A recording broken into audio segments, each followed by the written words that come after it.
Assalamualaikum warahmatullahi wabarakatuh. Perkenalkan, nama saya Susilawati dari kelas 4E Prodi Sistem Informasi dengan NIM 7012300103. Baiklah, di sini saya akan mempresentasikan hasil dari tugas penelitian untuk PAS-APSI dengan judul Perancangan Sistem Informasi UKM Pikma di UIN Sultan Toha Saifuddin Jambi berbasis website menggunakan model prototype. Baik, kita mulai. Saya akan menjelaskan latar belakangnya.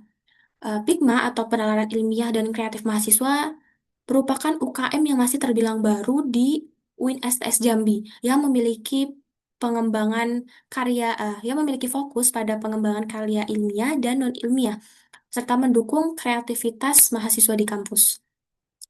UKM Pikma sudah banyak menyelenggarakan kegiatan mulai dari webinar, TED Talk hingga pembinaan.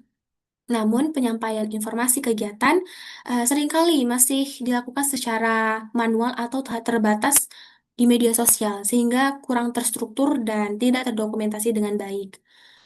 Melihat pentingnya sistem yang dapat mendukung pengelolaan informasi secara efisien, maka dibutuhkan sebuah sistem informasi berbasis website yang mampu mengelola data kegiatan, menyampaikan update informasi, dan mendukung komunikasi internal UKM.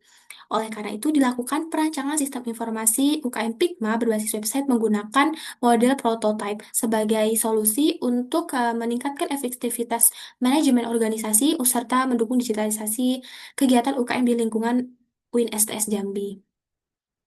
Nah, selanjutnya di sini ada identifikasi masalah. Berdasarkan latar belakang yang sudah saya paparkan barusan, terdapat dua masalah utama. Yang pertama, belum tersedianya sistem informasi UKM Pikma, dan yang kedua, penyebaran informasi masih kurang efektif dan tidak terdokumentasi dengan baik. Ya, lanjut lagi ke batasan masalahnya. Ada tiga. Untuk sistem ini tuh hanya mencakup informasi kegiatan, profil KM, galeri foto, dan formulir pendaftaran anggota. Kedua, sistem ini dikembangkan berbasis website. Kemudian yang ketiga, sistem tidak mencakup manajemen keuangan atau sistem voting internal. Lanjut lagi ke tujuan penelitian. Nah, tujuan penelitian di sini ada tiga. Yang paling utama tentunya, tujuan penelitian ini untuk merancang sistem informasi berbasis website untuk UKM Pikma. Kedua, meningkatkan efisiensi dalam penyebaran informasi dan dokumentasi kegiatan. Dan yang terakhir, memudahkan anggota dan pengurus dalam mengakses serta mengelola data. Kita beralih lagi ke manfaatnya. Ya, manfaat penelitian di sini juga ada tiga. Yang pertama bagi pengurus untuk mempermudah pengelolaan dan publikasi informasi kegiatan. Ya, bagi anggota memudahkan akses informasi dan pendaftaran kegiatan. Dan yang terakhir, bagi kampus memberikan citra profesional dan terorganisir bagi UKM di lingkungan kampus. Next, di sini ada teknik pengumpulan data. Ada tiga pengumpulan data yang saya ambil, ada observasi, wawancara, dan studi pustaka. Nah, observasi ini tuh melihat langsung bagaimana proses dokumentasi dan penyebaran informasi di UKM Pikma. Kemudian wawancara ini dilakukan secara langsung dengan pengurus UKM Pikma untuk mengetahui bagaimana apa saja sih kebutuhan sistem informasinya. Dan yang terakhir, studi pustaka. Ini dilakukan untuk mengkaji referensi terkait sistem informasi UKM dan pengembangan berbasis website. Ya. Selanjutnya di sini ada model pengembangan sistem. Saya memilih model prototype. Alasannya, karena yang pertama, model prototype ini cocok digunakan ketika kebutuhan sistem masih berkembang seiring proses diskusi dengan pengguna.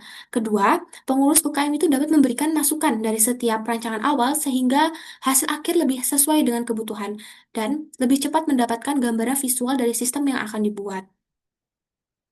Oke, kita masuk ke model UML. Di sini ada use case diagram. Saya menggambarkan use case diagram sistem informasi Pikma. Di sini ada tiga aktor utama. Ada admin, anggota, dan pengunjung. Admin dan anggota, mereka ini untuk mengakses sistem informasi Pikma harus login terlebih dahulu. Sedangkan pengunjung tidak perlu. Pengunjung bisa secara langsung mengakses, dapat melihat informasi yang terbuka saja dan melihat profil UKM. Lanjut ke kelas diagramnya, di sini ada untuk user, admin, anggota, kegiatan, berita, dan pengunjung. Ini pastinya akan dikembangkan lagi dan ditambah lagi kelas-kelasnya ya nantinya. Lanjut, nah kita beralih ke activity diagram. Di sini ada diagram untuk anggota. Di sini menggambarkan bagaimana sih anggota ini mulai dari login, kemudian Dia masuk ke dashboard anggota, kemudian dia akan melakukan apa saja di situ, dan ketika sudah selesai, dia akan logout kembali.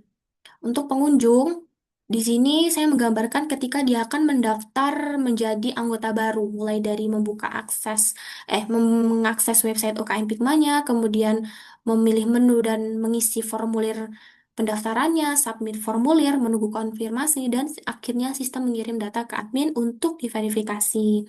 Selanjutnya juga di sini ada untuk adminnya nih, sama saja seperti anggota tadi, dia mulai dari login, kemudian dia bisa melakukan apa yang dibutuhkan, kemudian dia bisa log out setelah selesai. Selanjutnya ada sequence diagram. Di sini tuh untuk pengunjung ya, di sini menggambarkan bagaimana interaksi antara pendaftar dengan sistem, kemudian sistem ke adminnya. Kemudian kembali lagi admin ke sistem ke pendaftar. Nah, selanjutnya nih di bagian anggota. Di bagian anggota ini dari interaksi pengguna ke sistemnya. Kemudian sebaliknya, sistem ke pengguna.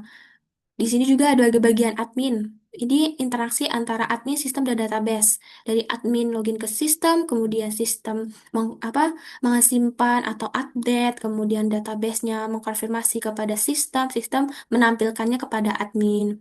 Nah, sampai ke kesimpulan. Baiklah, kesimpulannya adalah perancangan sistem informasi yang berbasis web di UKM Pikma Uin Sultan Saifuddin Jambi bertujuan untuk mempermudah pengelolaan data serta penyebaran informasi organisasi. Dengan pendekatan model prototype, sistem ini itu dikembangkan secara bertahap dan disesuaikan dengan kebutuhan para pengguna. Diharapkan sistem ini mampu meningkatkan efisiensi serta mendukung aktivitas organisasi secara digital dan terorganisir. Baiklah, cukup sekian dari saya. Lebih dan kurangnya saya mohon maaf. Saya ucapkan terima kasih dan wassalamualaikum warahmatullahi wabarakatuh.